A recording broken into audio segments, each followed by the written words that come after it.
Shalom, selamat pagi, jemaat terkasih dalam Tuhan. Puji syukur, pada pagi hari ini kita dapat kembali beribadah. Suatu anugerah dan kehormatan bagi kita untuk dapat memuji dan mendengar firman-Nya. Meskipun secara online, mari kita dengan sungguh mempersiapkan diri kita, memberikan yang terbaik dalam ibadah hari ini. Mari jemaat, saya undang kita semua untuk bangkit berdiri. Kita masuk dalam saat teduh.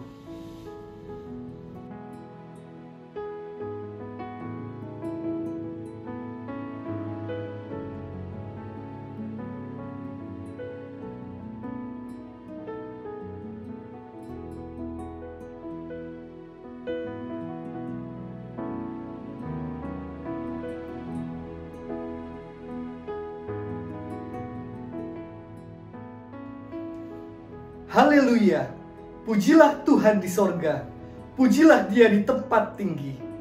Pujilah Dia, hai segala malaikatnya. Pujilah Dia, hai segala tentaranya. Pujilah Dia, hai matahari dan bulan. Pujilah Dia, hai segala bintang terang. Pujilah Dia, hai langit yang mengatasi segala langit. Hai air yang di atas langit. Biarlah semuanya memuji-muji nama Tuhan. Sebab hanya namanya saja yang tinggi luhur, keagungannya mengatasi bumi dan langit. Ibadah ini dimulai dengan pertolongan Allah yang menjadikan langit dan bumi. Tuhan yang terindah dalam hidup kita. Tiada Allah Tuhan seperti Dia. Besar perkasa, penuh kemuliaan. Mari jemaat, kita akan pujian Kau yang terindah.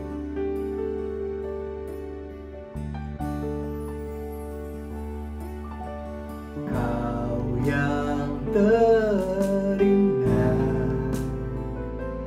di dalam hidup ini,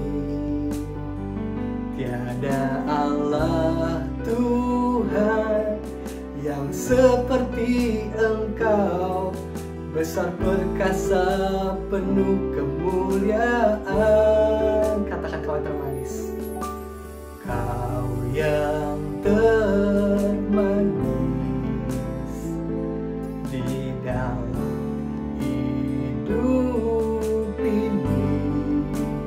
Ku cinta Kau lebih dari segalanya. Besar kasih setiamu kepadaku.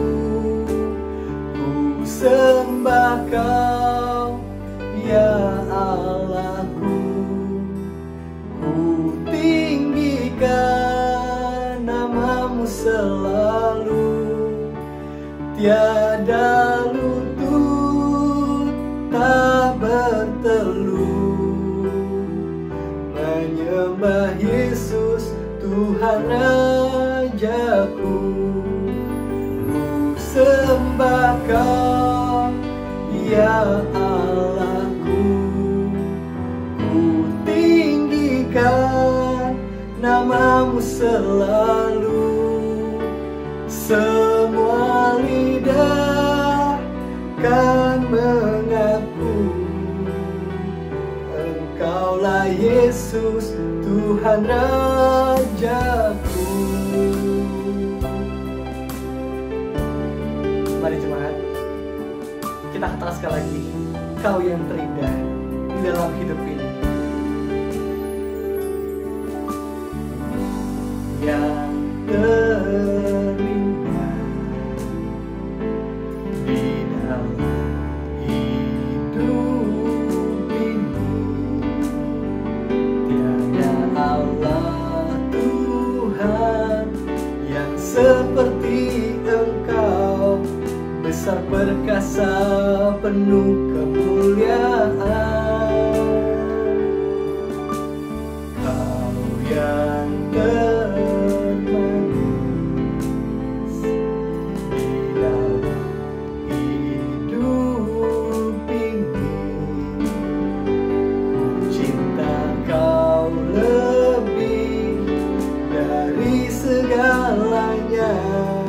Besar kasih setiamu kepada rajaku, ku sembah Kau ya Allahku. Ku tinggikan nama-Mu selalu, tiada luput tak bertelut. Menyembah Yesus Tuhan rajaku, ku sembah Kau ya Allahku. Ku tinggikan nama-Mu selalu, semua lidah kan mengaku Engkaulah Yesus Tuhan rajaku. Katakan, ku sembah Kau, ku sembah Kau ya Allahku. Ku tinggikan nama-Mu selalu, tiada luput tak bertelut. Menyembah Yesus Tuhan rajaku, ku sembah Kau ya Allahku. Ku tinggikan nama-Mu selalu, semua lidah kan mengaku Engkaulah Yesus Tuhan rajaku. Engkaulah Yesus Tuhan rajaku. Engkaulah Yesus Tuhan rajaku. Mari jemaat, kita satu dalam doa. Bapa kami yang di sorga, kami bersyukur atas anugerah-Mu. Jika hari ini kami masih hidup, kami masih bisa menikmati kesehatan dan bisa beribadah kepadamu, itu semata-mata karena anugerah-Mu. Di awal ibadah ini, kami juga datang, mengakui segala dosa dan pelanggaran kami di hadapan-Mu. Mohon Engkau berkenan, menyucikan dan mengampuni kami, sehingga ibadah ini berkenan kepadamu dan mendatangkan berkat bagi kami. Demi nama Tuhan Yesus, kami sudah berdoa dan mengucap syukur. Amin. Jemaat terkasih, bersama dengan orang percaya di segala abad dan di sepanjang zaman, mari kita mengikrarkan pengakuan iman kita, pengakuan iman rasuli. Aku percaya kepada Allah, Bapa yang Maha Kuasa, Khalik langit dan bumi, dan kepada Yesus Kristus, anaknya tunggal Tuhan kita, yang dikandung daripada Roh Kudus, lahir dari anak darah Maria, yang menderita sengsara di bawah pemerintahan Pontius Pilatus, disalibkan, mati dan kuburkan, turun ke dalam kerajaan maut. Pada hari yang ketiga, bangkit pula dari antara orang mati, naik ke surga, duduk di sebelah kanan Allah, Bapa yang Maha Kuasa. Dan dari sana Ia akan datang untuk menghakimi orang hidup dan yang mati. Aku percaya pada Roh Kudus, gereja yang kudus dan am, persekutuan orang kudus, pengampunan dosa, kebangkitan daging, dan hidup yang kekal. Amin. Jemaat, dipersilakan duduk.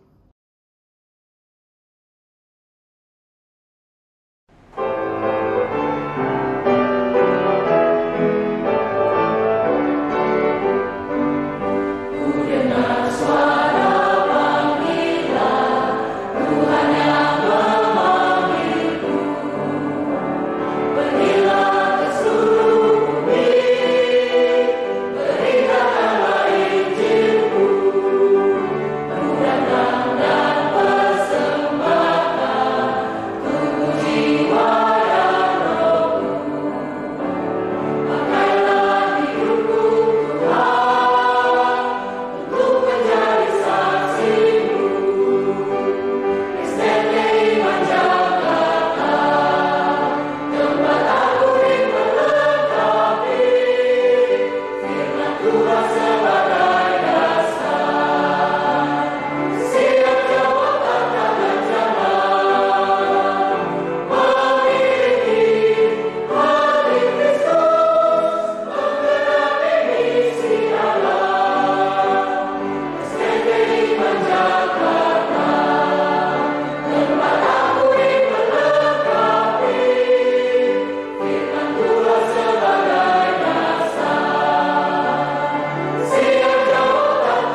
kesaksian pertobatan yang panggil saya. Izinkan saya terlebih dahulu untuk memperkenalkan diri saya. Perkenalkan, nama saya Lisha Novita. Saya anak pertama dari 7 bersaudara. Saya berasal dari kota Singkawang. Saya bukan dari keluarga Kristen, karena papa mama saya beragama Buddha. Dan mereka pun masih mengikuti tradisi-tradisi dan penyembahan-penyembahan dalam agama Buddha. Nah, pasti Bapak Ibu, saudara-saudari bertanya, kok saya bisa sekolah hamba Tuhan? Karena saya bukan dari keluarga Kristen kan.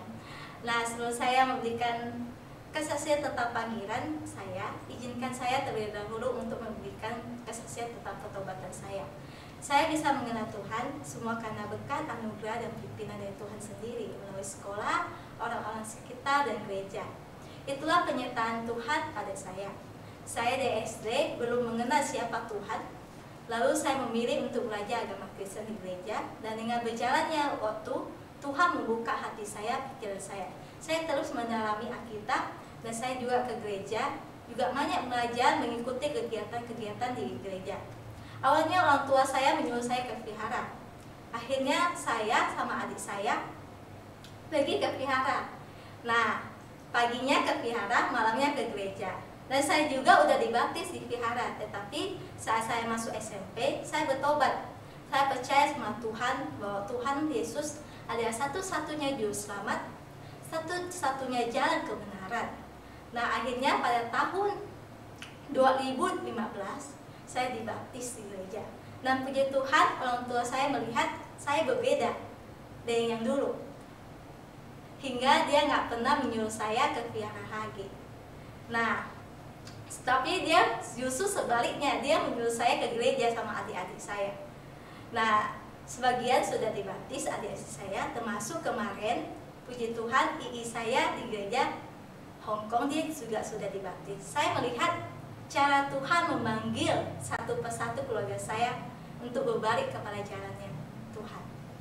Nah, saya akan memberikan kesaksian tentang panggilan saya.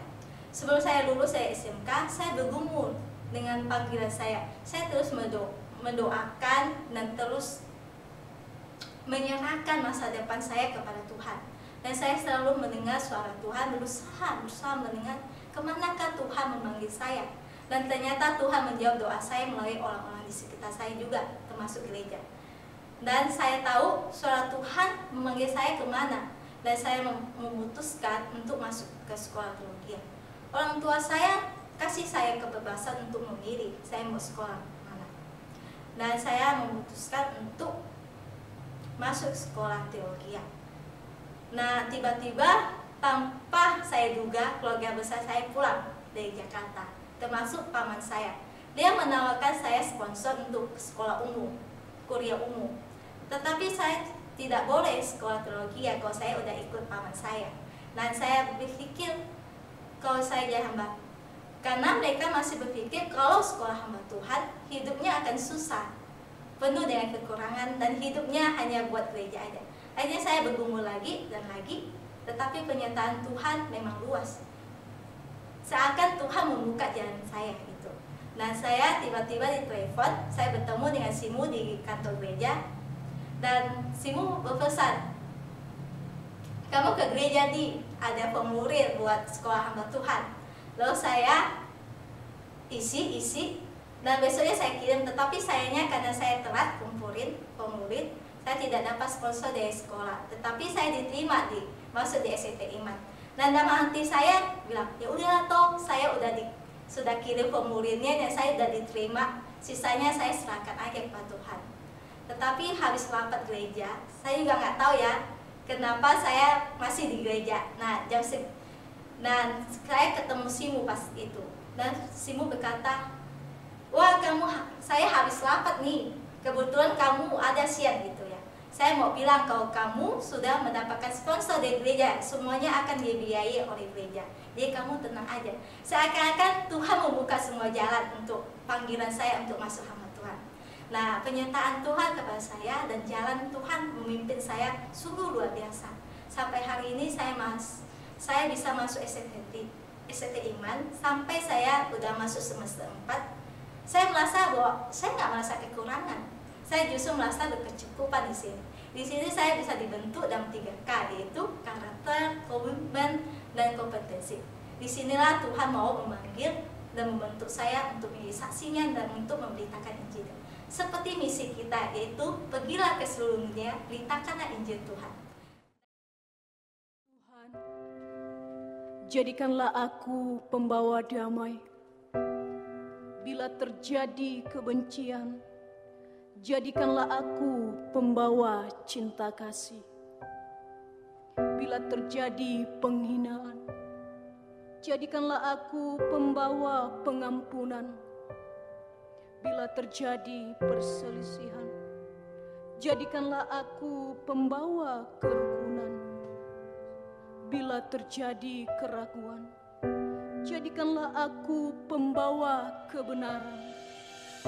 Bila terjadi kebimbangan, jadikanlah aku pembawa kepastian.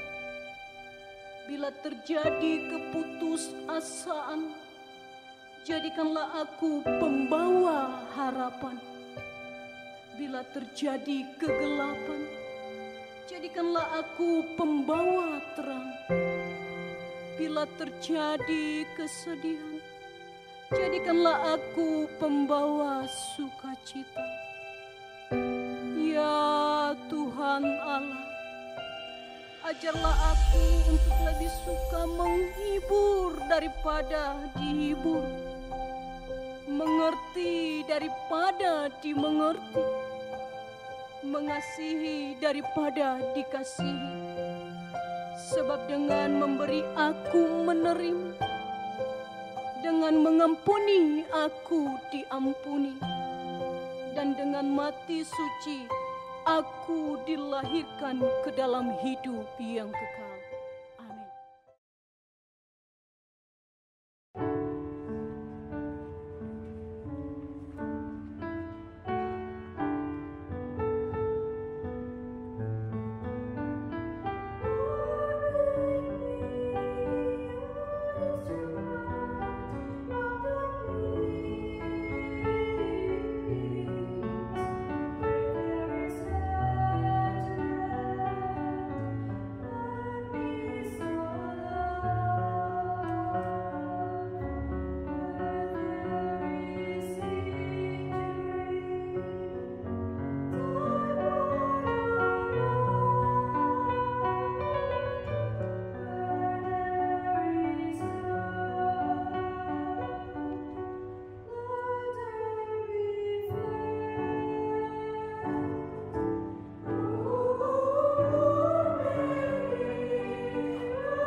Jemaat, mari kita membuka Alkitab kita.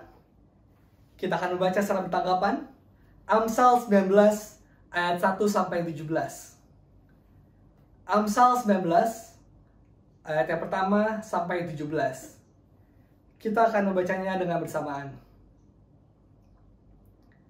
Amsal 19 1 sampai 17. Mari. Lebih baik seorang miskin yang bersih kelakuannya daripada seorang yang serong bibirnya lagi bebal. Tanpa pengetahuan, kerajinan pun tidak baik. Orang yang tergesa-gesa akan salah langkah.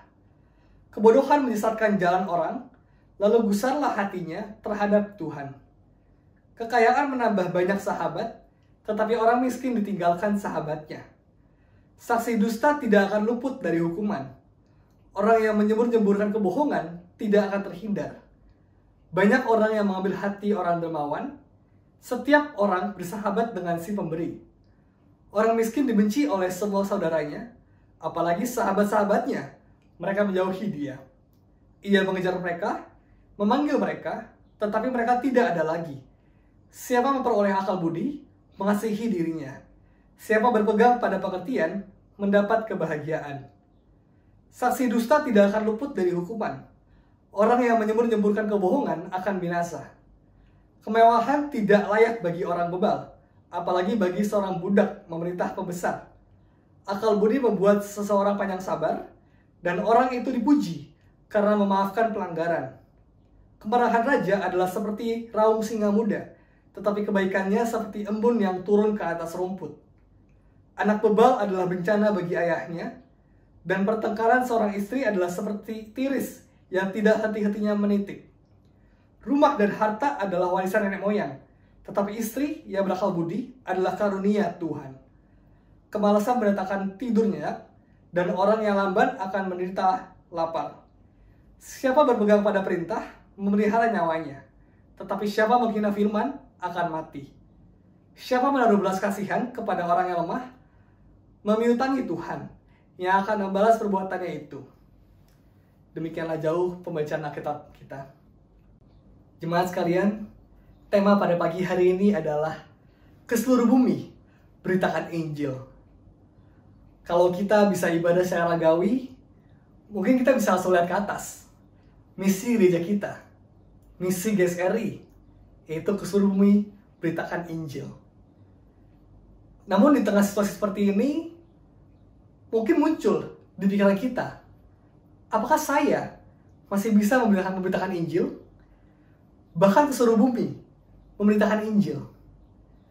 Jemaat sekalian, Yesus adalah kebenaran yang menyelamatkan kita, orang yang berdosa.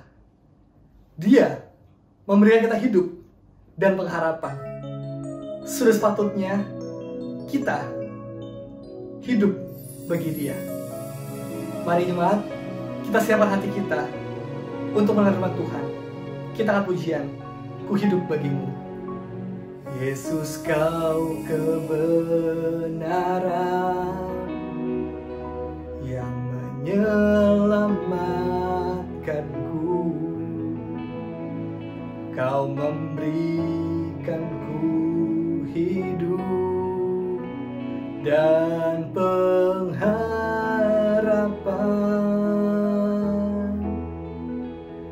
Ku ikut kehendak-Mu,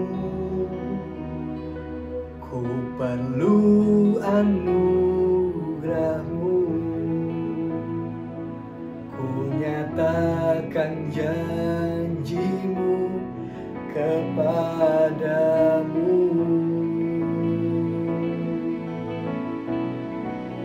Kalau ku hidup bagimu, hatiku tetap menyembah-Mu.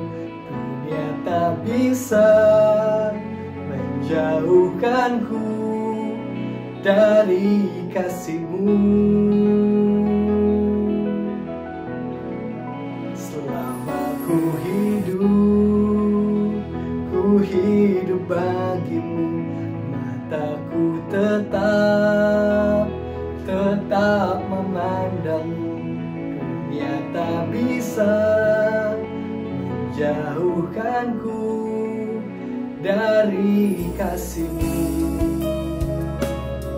Mari jemaat, sebagai komitmen kita katakan sekali lagi, Yesus Kau kebenaran. Yesus Kau kebenaran yang menyelamatkanku. Kau memberikanku hidup dan pengharapan.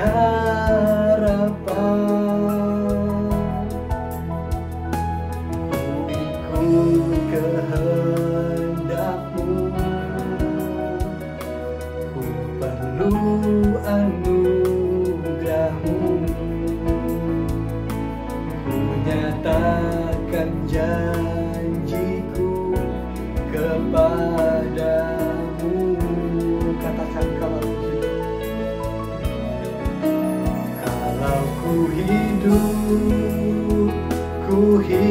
bagimu, hatiku tetap menyembah-Mu. Dunia tak bisa menjauhkanku dari kasih-Mu. Katakan selama ku hidup, selama ku hidup bagimu, mataku tetap memandang-Mu. Dunia tak bisa menjauhkanku dari kasih-Mu. Katakan kalau ku hidup kalau ku hidup bagimu, hatiku tetap menyembah-Mu. Dunia tak bisa menjauhkanku dari kasih-Mu. Dan selama ku hidup Tuhan, selama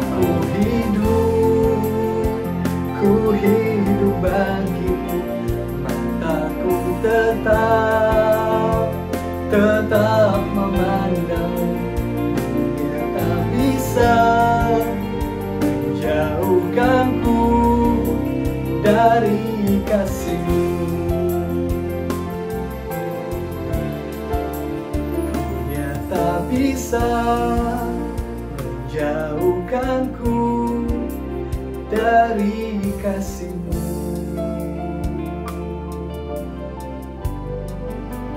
Dunia tak bisa menjauhkanku dari kasih-Mu.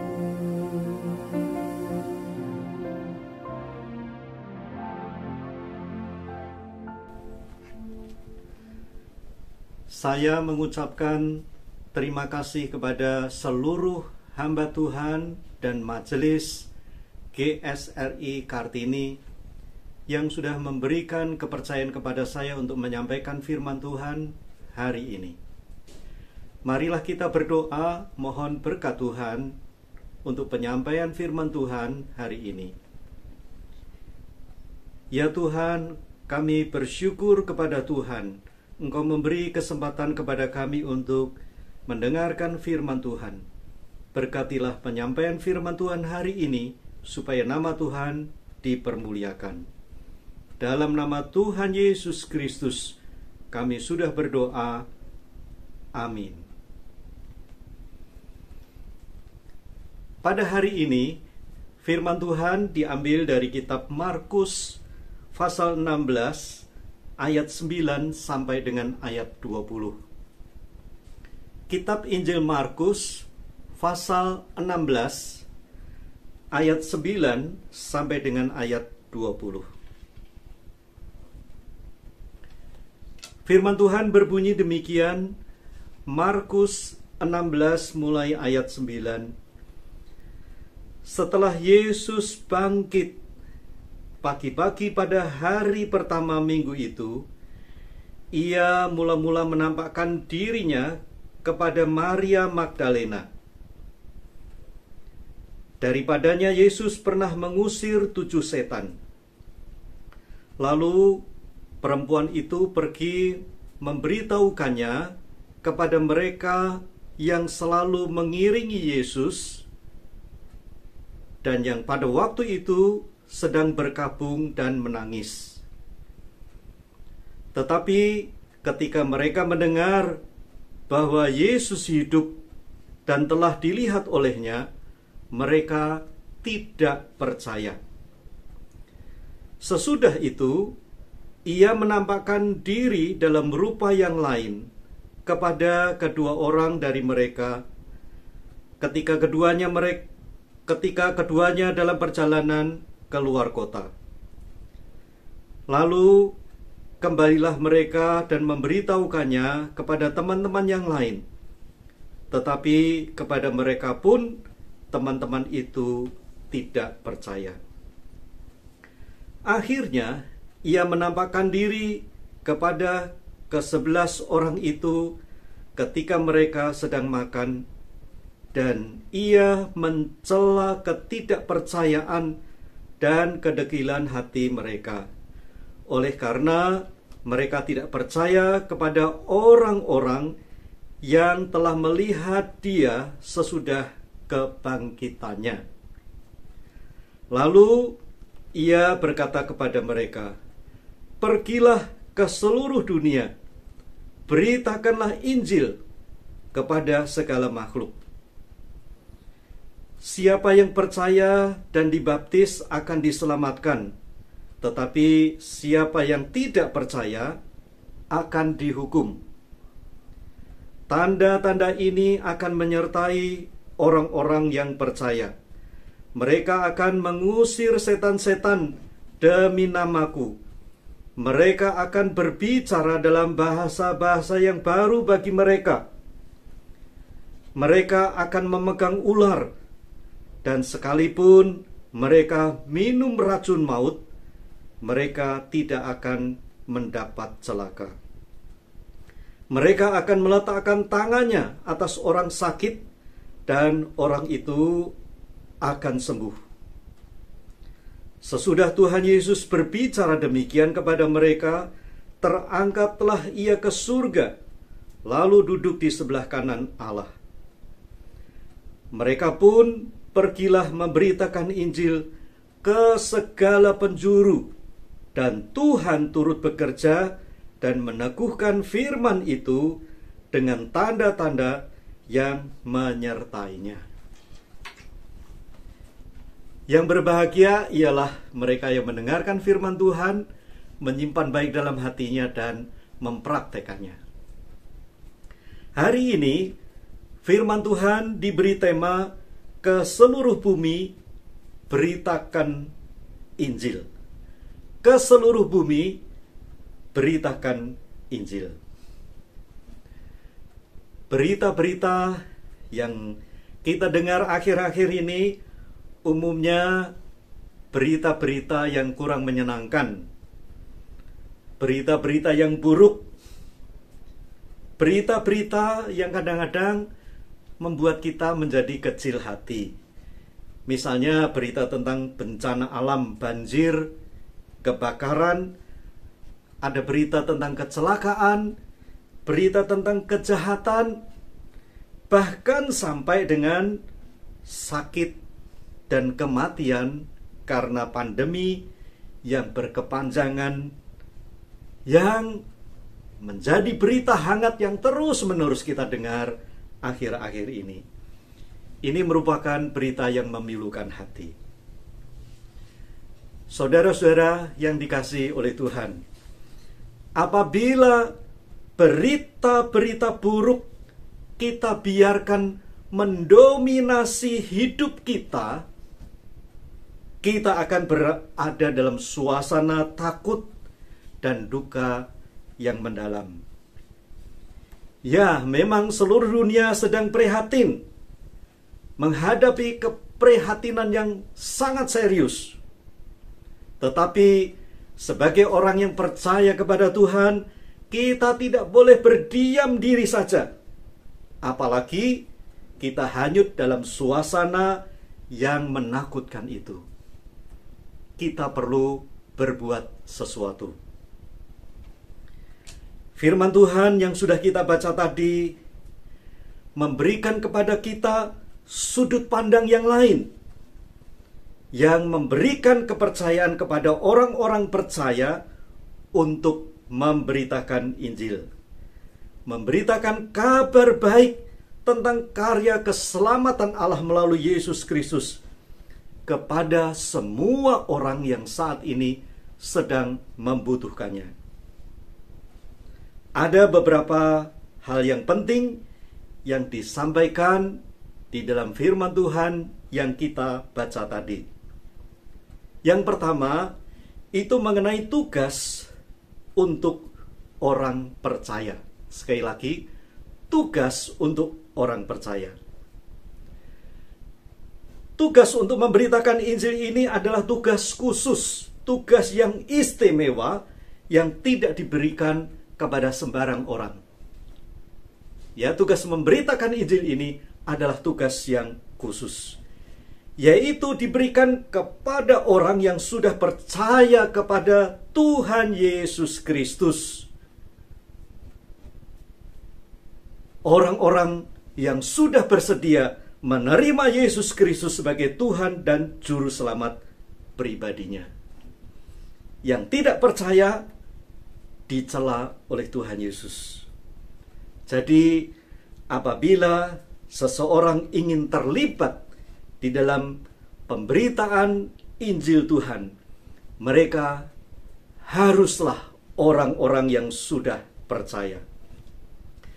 Di dalam Markus 16 ayat 14 dikatakan, akhirnya ia menampakkan diri kepada ke-11 orang itu ketika mereka sedang makan, dan ia mencela ketidakpercayaan dan kedegilan hati mereka. Oleh karena mereka tidak percaya kepada orang-orang yang telah melihat dia sesudah kebangkitannya. Melalui ayat ini, kita mengetahui bahwa tugas untuk memberitakan Injil adalah tugas khusus yang hanya diberikan oleh Tuhan kepada orang yang percaya kepadanya. Yang masih ragu-ragu, apalagi tidak percaya kepada Tuhan Yesus, Tuhan tidak memberikan tugas mengabarkan Injil ini kepada mereka. Sekali lagi, yang masih ragu-ragu, bimbang, masih belum begitu mantap kepercayaannya, apalagi yang tidak percaya, Tuhan tidak pernah memberikan tugas mengabarkan Injil ini kepada mereka. Dalam sejarah dicatat, ada orang yang belum percaya kepada Tuhan Yesus Kristus, hanya mendengar, dan mereka mencoba-coba ikut-ikutan berbuat sesuatu seperti pekabar Injil, seperti pemberita Injil. Bahkan berani menggunakan nama Yesus. Tapi akibatnya fatal.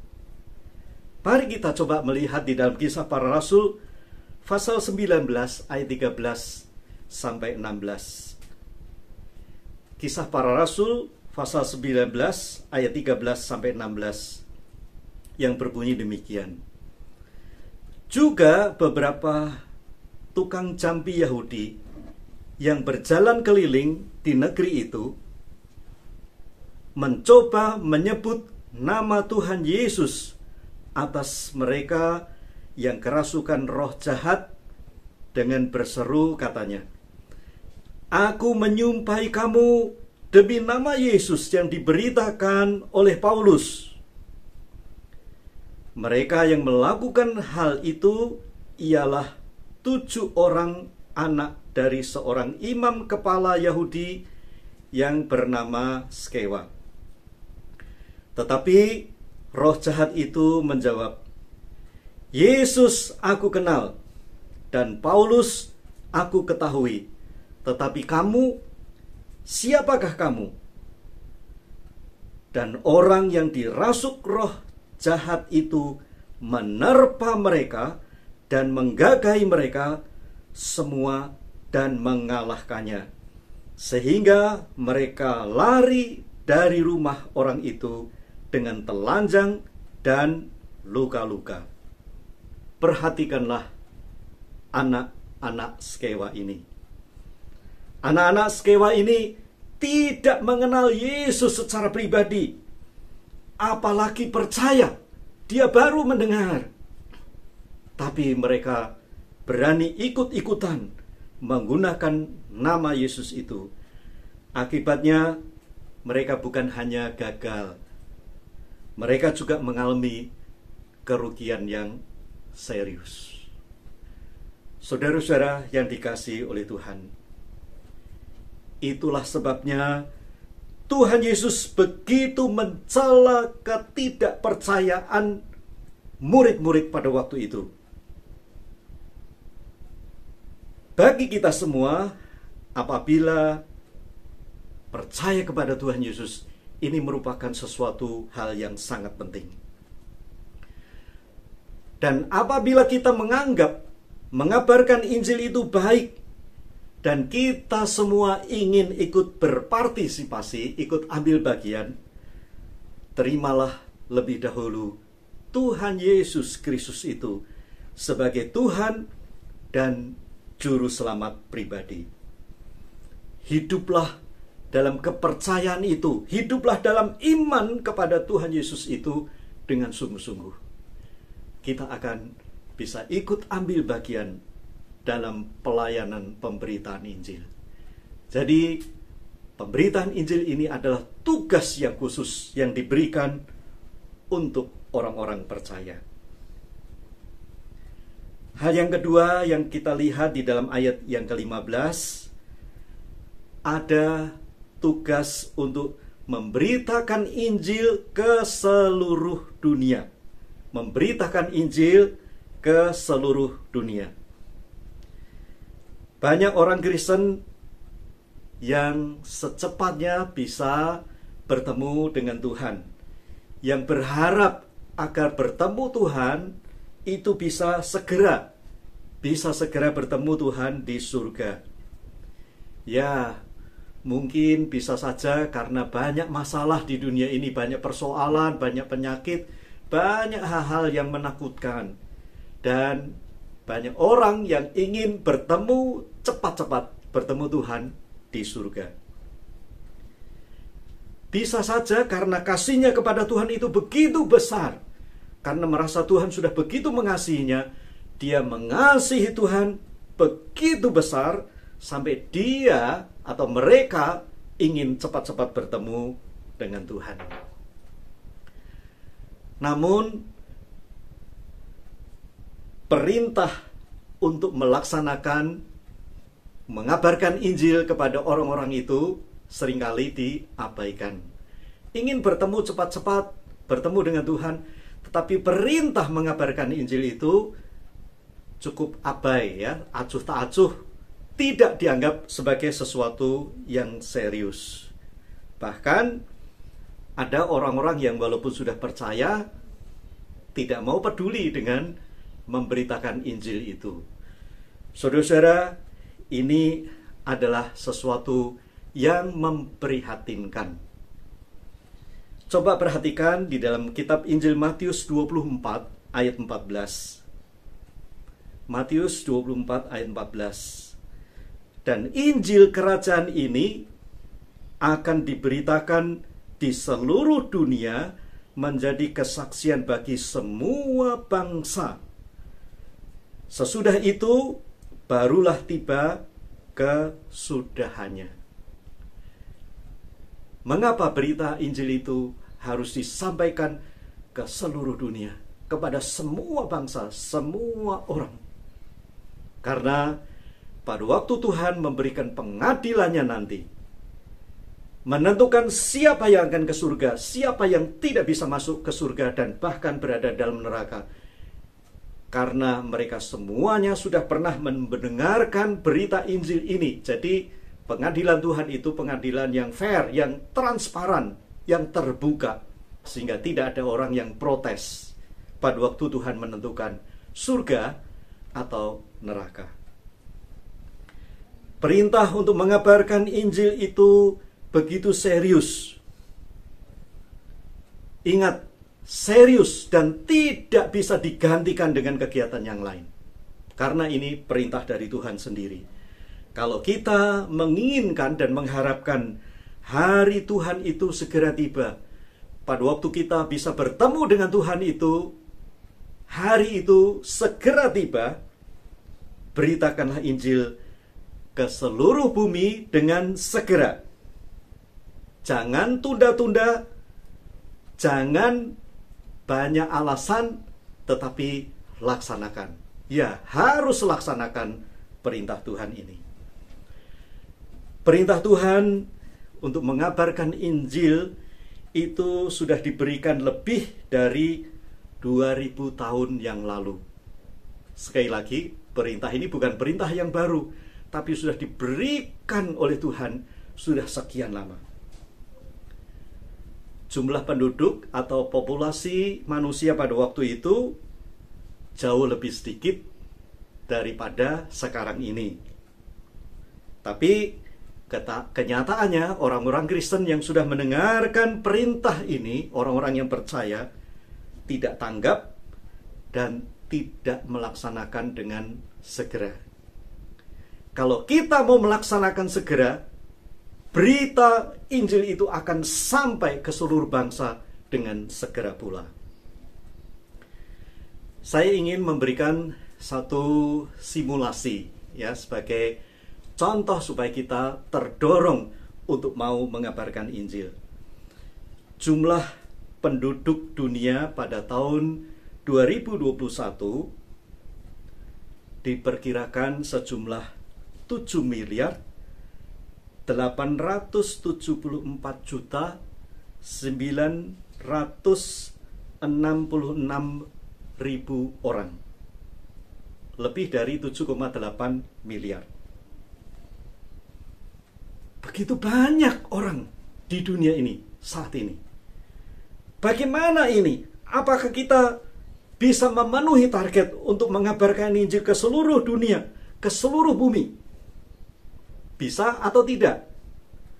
Saudara-saudara, tentu kalau Tuhan memberikan perintah kepada kita, itu adalah perintah yang dapat kita lakukan. Sekali lagi, kalau Tuhan memberikan perintah kepada kita adalah perintah yang dapat kita lakukan. Kalau perintah itu tidak dapat kita lakukan, Tuhan tidak akan berikan kepada kita. Hanya masalahnya ialah apakah kita mau atau tidak mau. Kalau kita mau melaksanakan perintah Tuhan itu, tetap bisa mengabarkan Injil ke 7,8 miliar orang di dunia ini. Saudara-saudara yang dikasihi oleh Tuhan, orang Kristen yang ada di dunia ini pada tahun lalu 2020 dicatat sebanyak 2 miliar 382 juta 750 ribu orang, 2,3 miliar lebih. Tapi seperti yang kita ketahui, apakah mereka semua mengabarkan Injil? Belum tentu. Atau kalau kita mau tegas, tidak semua.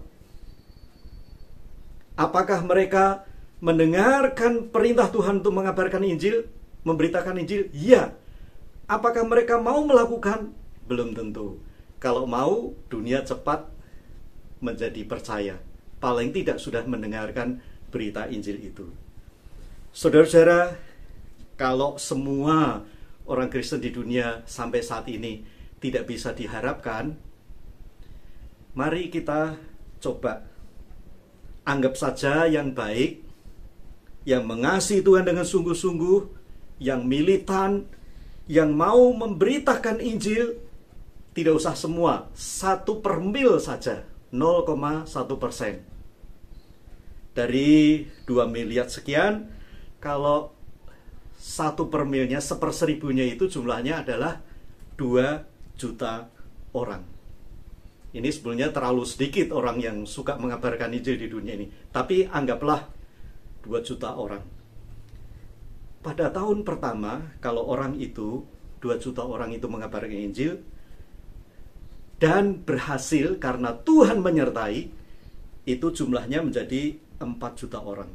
Tahun kedua, jadi 8 juta orang. Tahun ketiga, 4, 5, dan seterusnya, itu jumlahnya akan berlipat.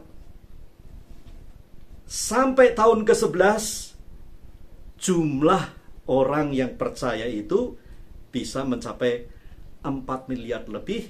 Tahun ke-12-nya 8 miliar lebih. Bandingkan dengan jumlah penduduk dunia yang 7,8 miliar itu di tahun ini. Kalau masing-masing orang-orang Kristen yang militan itu mengabarkan Injil, Tuhan menyertai, ada banyak mukjizat terjadi dan menjadi orang Kristen yang militan juga. Pada tahun ke-12, paling lambat tahun ke-13, semuanya bisa mendengarkan berita Injil. Ya, seandainya masing-masing orang Kristen mengabarkan Injil, tidak usah banyak-banyak, 1 tahun minimal 1 orang saja. Ya, 1 orang Kristen memberitakan Injil, menjadikan murid, sampai orang itu jadi murid, jadi orang Kristen.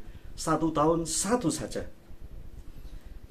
Yang sama militannya, yang sama mengasihi Tuhannya, yang sama suka mengabarkan Injil, yang sama mengasihi Tuhan.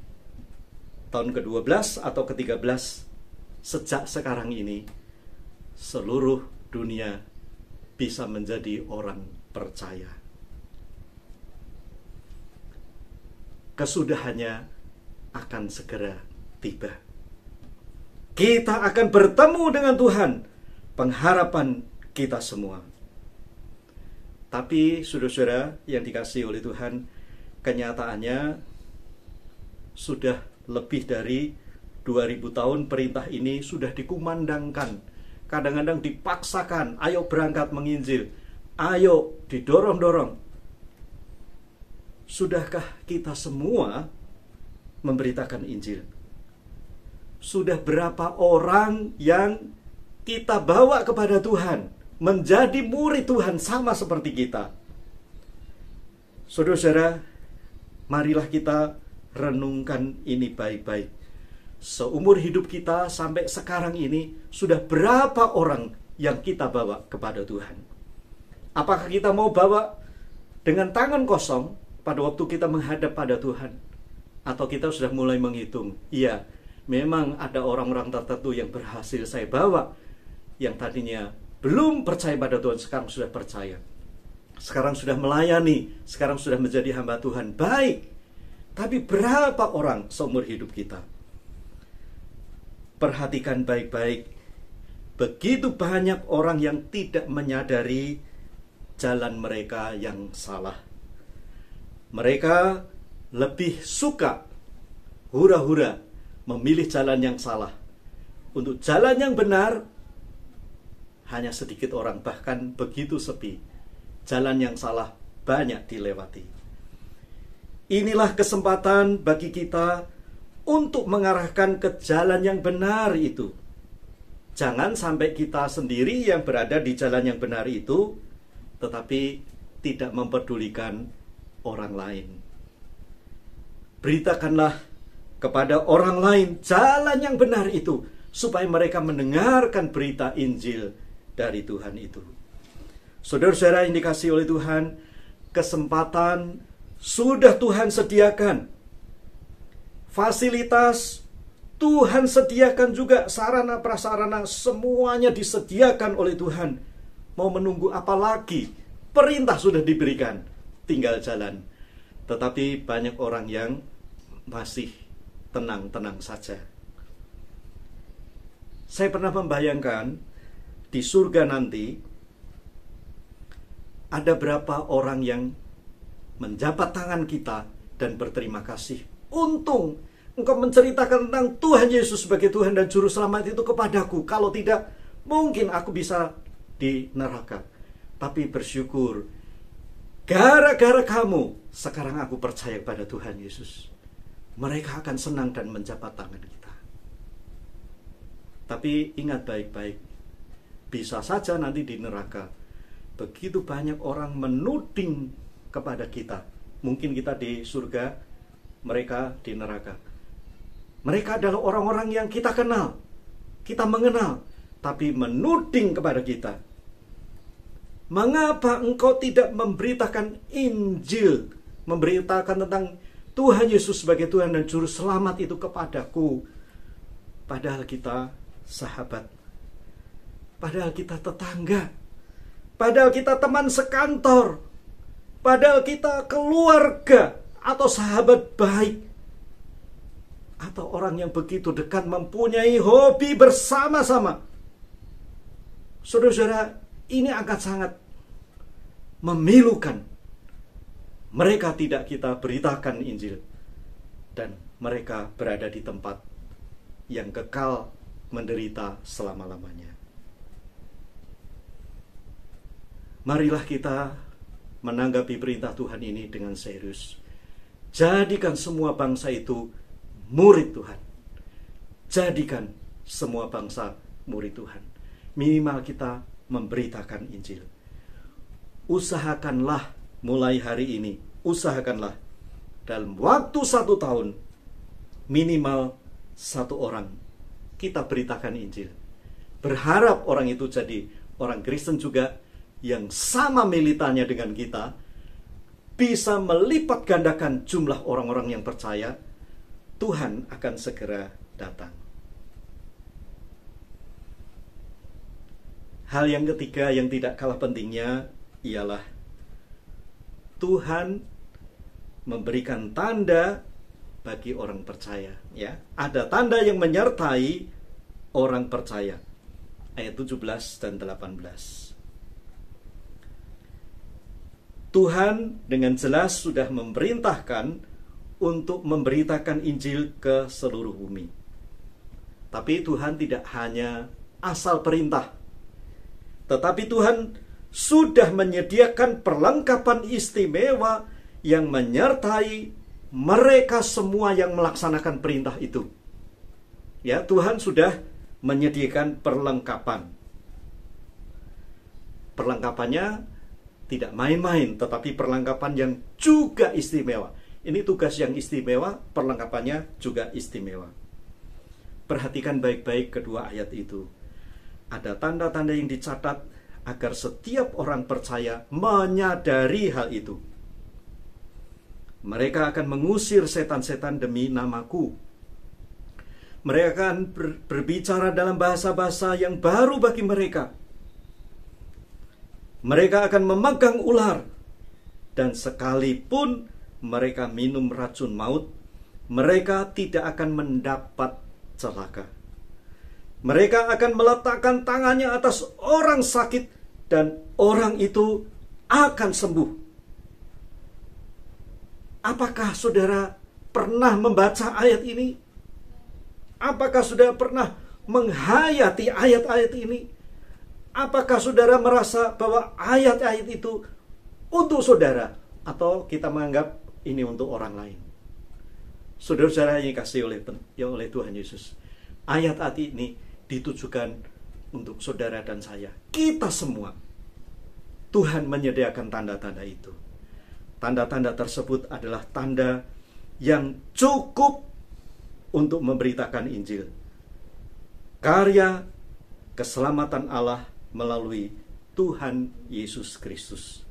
Sekali lagi, tanda-tanda itu merupakan tanda-tanda yang cukup untuk memberitakan Injil.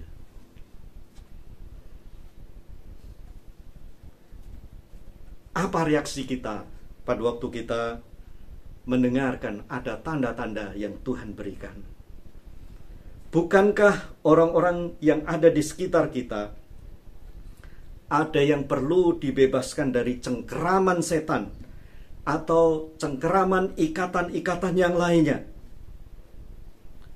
Bukankah kuasa Tuhan yang Tuhan berikan kepada kita itu sudah cukup untuk melindungi perjalanan kita untuk memberitakan Injil? Bukankah begitu banyak orang sakit yang menantikan kedatangan kita dengan Injil yang menyembuhkan itu? Bahkan bagi mereka yang sedang menuju kematian kekal, begitu banyak. Selamatkan mereka, selamatkan mereka. Kapanpun kita memberitakan Injil, Tuhan menyertai kita dengan tanda perlengkapan yang cukup. Termasuk di masa pandemi seperti sekarang ini. Ini merupakan kesempatan yang Tuhan buka lebar-lebar bagi kita untuk memberitakan Injil. Kabar sukacita yang dari Allah itu. Ada pertolongan, ada kesembuhan, ada mujizat, ada sukacita dan kegembiraan karena Tuhan. Dan itulah yang dapat kita beritakan di saat-saat seperti sekarang ini. Sekali lagi, gunakan kesempatan seperti itu dengan bijaksana. Jangan biarkan kesempatan yang sudah Tuhan berikan itu berlalu begitu saja. Tidak ada kesempatan lagi. Kita akan menyesal. Seharusnya bila Tuhan sudah menyediakan tanda-tanda itu, kita semuanya perlu giat mengabarkan Injil. Tapi kenyataannya memang berbeda. Ada yang tidak percaya kesungguhan Tuhan menyediakan tanda-tanda itu. Ya benar nggak ya nanti? Jangan-jangan kalau sudah didoakan tidak sembuh, malah mati. Nah, banyak yang meragukan itu. Ada pula yang menunggu, ya biar tanda itu terjadi dulu, baru nanti saya berangkat mengabarkan Injil. Saudara-saudara, dalam ayat 17 itu sudah dengan jelas dicatat. Tanda-tanda ini akan menyertai, bukan jalan duluan, tetapi menyertai. Kalau kita melangkah, tanda itu juga menyertai kita. Jadi berangkatlah, tanda-tanda itu akan betul-betul terjadi untuk menyertai kita sebagai pemberita Injil ke semua orang. Memberitakan Injil itu bukan pilihan, tetapi kewajiban kita semua. Paulus dengan tegas mengatakan dalam 1 Korintus 9 ayat 16, karena jika aku memberitakan Injil, aku tidak mempunyai alasan untuk memegahkan diri. Sebab itu adalah keharusan bagiku. Celakalah aku jika aku tidak memberitakan Injil. Tentunya pernyataan Paulus ini bukan hanya milik Paulus, tetapi milik kita semua. Berlaku bagi saudara dan saya, bagi kita semua. Tanda-tanda yang sudah Tuhan berikan kepada kita, yang sudah Tuhan sediakan bagi kita, tidak boleh menjadikan kita banyak alasan untuk menunda, tetapi laksanakanlah pemberitaan Injil itu. Beritakanlah Injil ke seluruh bumi. Kiranya tidak hanya kita ingat saja. Terimalah Yesus lebih dahulu sebagai Tuhan dan Juru Selamat. Beritakanlah Injil dan semangatlah dengan tanda-tanda yang sudah Tuhan sediakan. Tuhan pasti menyertai kita sampai pada akhir zaman ini. Amin. Mari kita bersama-sama tundukkan kepala, kita berdoa. Ya Tuhan, terima kasih untuk firman Tuhan hari ini. Doronglah kami, buatlah kami bersemangat untuk memberitakan Injil ke seluruh bumi dengan tidak menunda-nunda, karena kesempatan tidak selalu ada. Berkatilah kami, sertailah kami, bahkan mampukan kami untuk melaksanakan firman Tuhan ini. Berkatilah seluruh keluarga besar GSRI Kartini, supaya nama Tuhan dipermuliakan. Dalam nama Tuhan Yesus Kristus, kami sudah berdoa. Amin. Tuhan memberkati kita semua. Terima kasih kepada hambanya, Pendeta Hadi Pranata, yang telah menyampaikan firman Tuhan.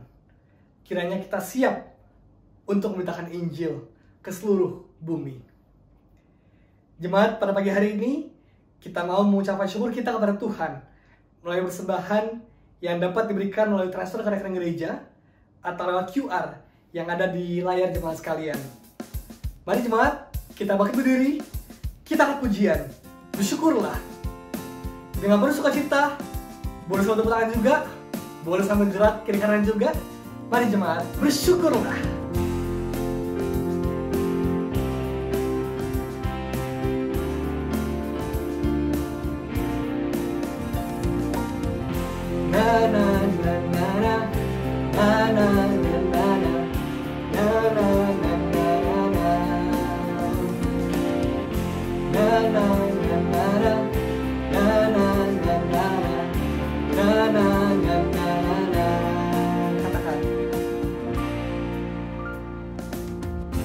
Haleluya, ku memuji-Mu Tuhan, karena kasih-Mu tak berkesudahan. Dan bernafas memuji Sang Raja, di atas gunung dan di dalam samudra. Tanganku ku angkat padamu, mensyukuri rahmat yang Kau beri. Kakiku melompat bagimu, sebab rahmat-Mu baru setiap pagi. Bersyukurlah kepada Tuhan, sebab Ia baik, sebab Ia baik. Bawasannya untuk selamanya, kasih setianya, kasih setianya. Na na na na na na na na na na na na na. Haleluya, ku memuji-Mu Tuhan, karena kasih-Mu tak berkesudahan. Dengan bernafas memuji Sang Raja, di atas gunung dan di dalam samudra. Tanganku ku angkat padamu, mensyukuri rahmat yang Kau beri. Dan kakiku melompat bagimu, sebab rahmat-Mu baru setiap pagi. Bersyukurlah kepada Tuhan, sebab Ia baik, sebab Ia baik. Bawasannya untuk selamanya, kasih setianya, kasih setianya. Bersyukurlah kepada Tuhan, sebab Ia baik, sebab Ia baik. Bawasannya untuk selamanya, kasih setianya, kasih setianya. Dan ku angkat padamu, mensyukuri rahmat yang Kau beri. Dan kakiku melompat bagimu, sebab rahmat-Mu baru setiap pagi. Bersyukurlah kepada Tuhan, sebab Ia baik, sebab Ia baik. Bawasannya untuk selamanya, kasih setianya, kasih setianya. Bersyukurlah kepada Tuhan, sebab Ia baik, sebab Ia baik. Bawasannya untuk selamanya, kasih setianya, kasih setianya. Na na na na na na na na na na na na na na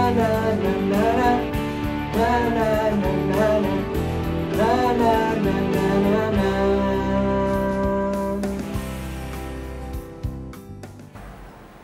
Sebelum kita berdoa, saya mengundang seluruh jemaat untuk bangkit berdiri. Kita berdoa. Allah Bapa kami yang di sorga, sekali lagi kami mengucap syukur untuk anugerah-Mu yang begitu besar di dalam kehidupan kami. Kami diselamatkan karena anugerah Tuhan. Kami ada hari ini sebagaimana adanya kami di hadapan Tuhan. Itu juga semata-mata hanya karena anugerah Tuhan. Oleh sebab itu ya Tuhan, jika hari ini kami bisa datang di hadapan Tuhan membawa persembahan kami, itu pun karena kami menyadari semua yang ada pada kami adalah pemberian Tuhan, adalah anugerah Tuhan. Sejatinya kami hanya mengembalikan kepada Tuhan. Oleh sebab itu biarlah Tuhan berkenan terhadap persembahan ini.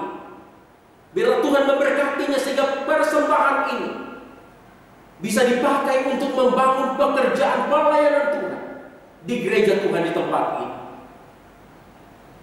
Dan biarlah Tuhan juga terus memberkati kehidupan setiap jemaat Tuhan di tempat ini. Tuhan yang memberkati setiap rumah tangga, setiap keluarga, dan Tuhan juga terus mencurahkan berkat-Mu atas usaha pekerjaan setiap jemaat Tuhan di tempat ini. Di dalam ibadah ini kami juga datang kepada Tuhan, membawa segala pergumulan hidup jemaat di tengah-tengah berbagai kesulitan, masalah yang dihadapi oleh jemaat Tuhan pada saat ini. Baik mereka yang bergumul di dalam rumah tangga, di dalam keluarga mereka yang ada masalah, mereka yang bergumul di dalam usaha pekerjaan mereka yang sulit. Biar Tuhan berkenan menyatakan kuasa. Tuhan memberkati, memberi kekuatan, jalan keluar untuk pergumulan setiap jemaat Tuhan. Secara khusus kami juga berdoa, menyerahkan bagi jemaat-jemaat Tuhan ataupun anggota keluarga dari jemaat Tuhan di tempat ini yang pada saat ini sedang bergumul dengan kondisi kesehatan mereka. Kami juga mohon belas kasihan Tuhan. Biar Tuhan berkenan melawat, menjamah, memulihkan setiap anggota jemaat kami yang sedang di dalam kelemahan tubuh pada saat ini. Secara khusus dalam ibadah pada hari ini, kami mengingat keluarga dari hamba-Mu almarhum Guru Injil Suherman yang pada saat ini sedang berada di dalam duka cita yang mendalam. Oleh karena Tuhan sudah memanggil hamba Guru Injil Suherman pada tanggal 17 Agustus yang lalu. Kami sungguh menyadari kata-kata kami terbatas. Penghiburan, penguatan dari manusia sangat terbatas. Tapi kami percaya kekuatan penghiburan dari Allah Roh Kudus kekal untuk selama-lamanya. Secara khusus kami doakan untuk keempat anak dari almarhum Guru Injil Suherman. Biarlah Tuhan yang terus kuatkan, teguhkan hati mereka. Tuhan yang menolong mereka untuk melewati masa-masa yang sulit ini. Kami juga berdoa menyerahkan STT Iman ke dalam tangan Tuhan. Biarlah Tuhan yang terus memberkati STT Iman, memberkati yayasan, dosen, staf, seluruh mahasiswa. Biarlah Tuhan terus boleh memakai STT Iman menjadi alat Tuhan untuk membentuk hamba-hamba Tuhan di zaman ini yang memiliki karakter yang terpuji, memiliki komitmen yang tinggi untuk menjalankan amanat agung Kristus, dan memiliki kompetensi yang baik di dalam melayani. Dan kami berdoa, biar Tuhan mencukupkan segala kebutuhan STT Iman. Demikian juga kami berdoa menyerahkan negara kami Indonesia. Khususnya kami berdoa bagi pemerintah kami. Tuhan berikan kekuatan, hikmat di dalam mengatasi penyebaran wabah COVID-19 di negara kami pada saat ini. Ini doa syafaat kami yang kami panjatkan, kami mohonkan hanya di dalam nama Tuhan kami Yesus Kristus yang sanggup melakukan jauh lebih dari apa yang kami doakan. Yang di dalam namanya kami sudah berdoa, kami memohon dan kami mengucap syukur. Sama-sama kita katakan amin. Jemaat yang dikasihi oleh Tuhan kita Yesus Kristus, sebelum kita menerima berkat Allah, kita naikkan pujian doxologi.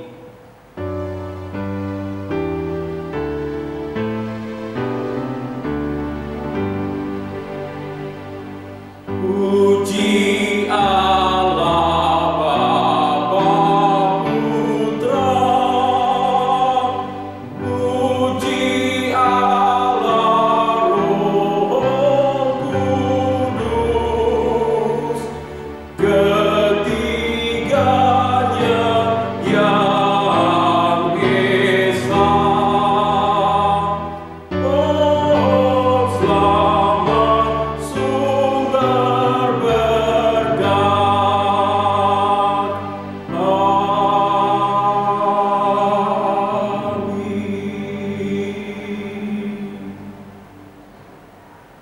Jemaat yang dikasihi oleh Tuhan, arahkanlah hati kita kepada Allah Tritunggal. Terimalah berkat yang daripadanya. Anugerah yang besar dari Allah Bapa, kasih yang tidak bersyarat dari Tuhan kita Yesus Kristus, serta persekutuan yang kekal dengan Allah Roh Kudus menyertai kita dari hari ini untuk terus giat memberitakan Injilnya sampai ke ujung bumi, sampai Maranatha, Tuhan Yesus datang kembali yang kedua kalinya menjemput kita, bahkan sampai selama-lamanya. Amin.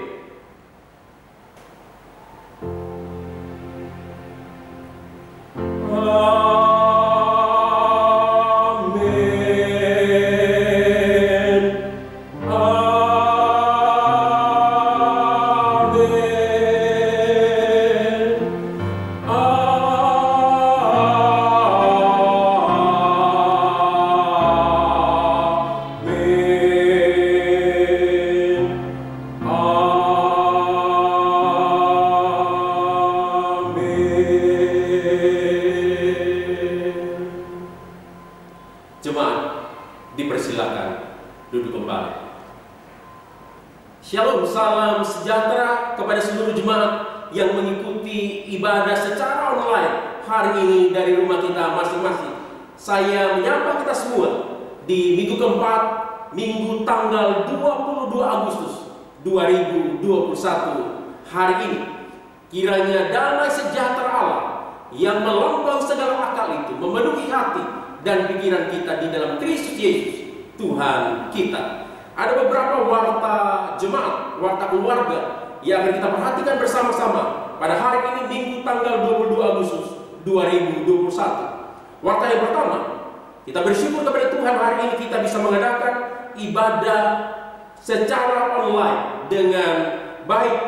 Terima kasih kepada Pendeta Hadi Pranata dari ST Iman, juga mahasiswa-mahasiswi ST Iman yang sudah melayani kita di dalam ibadah pada hari ini.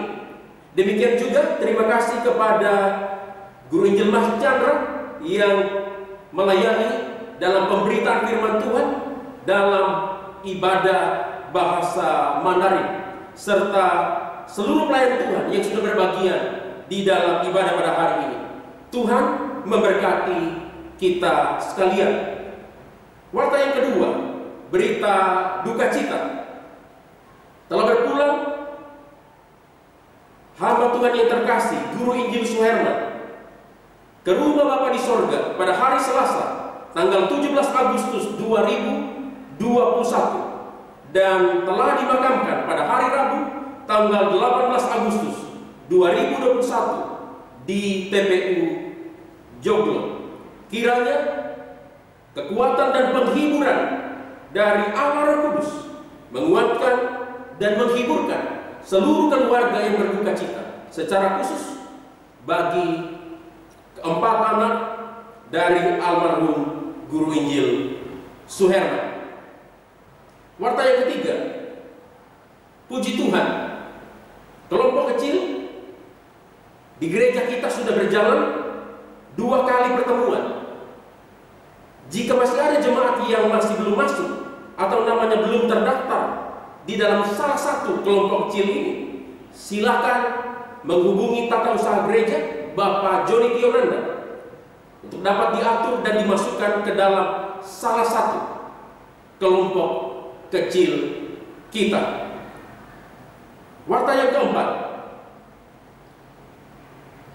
jemaat dihimbau untuk dapat mengikuti pesta atau pembinaan sistematis teologi awam setiap hari Kamis jam 18.50 sampai selesai.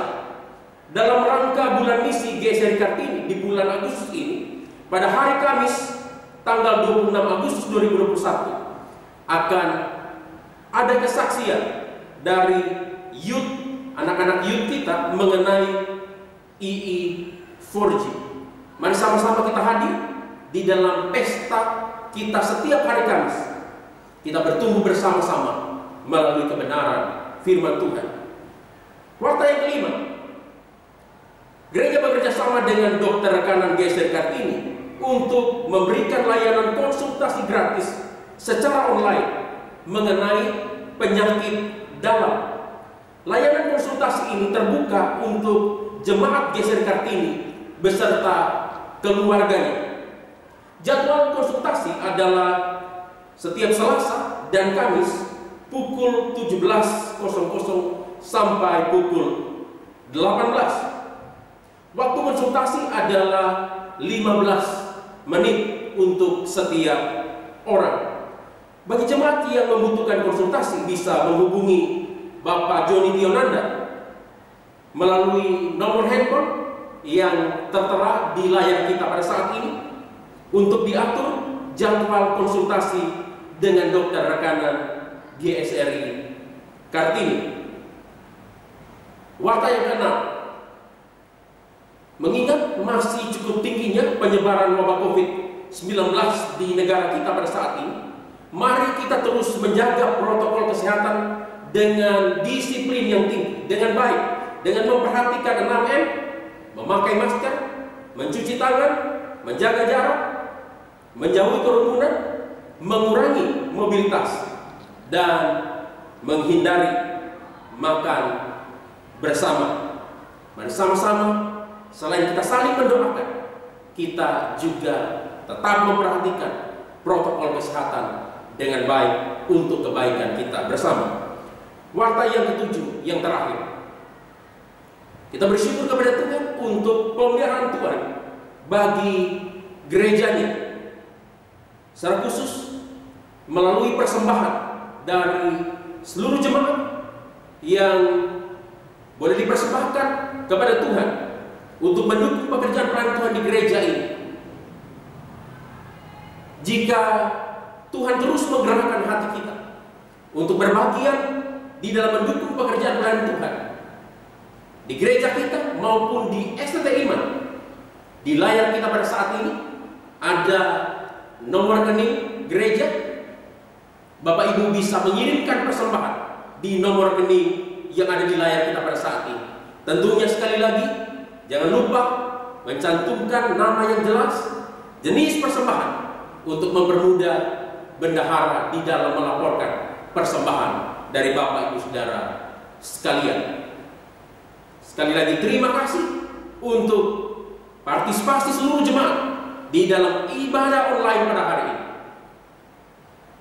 Tetap semangat, tetap berharap kepada Tuhan, tetap jaga kesehatan. Sampai jumpa dalam ibadah online di minggu yang akan datang. Tuhan Yesus memberkati kita sekalian.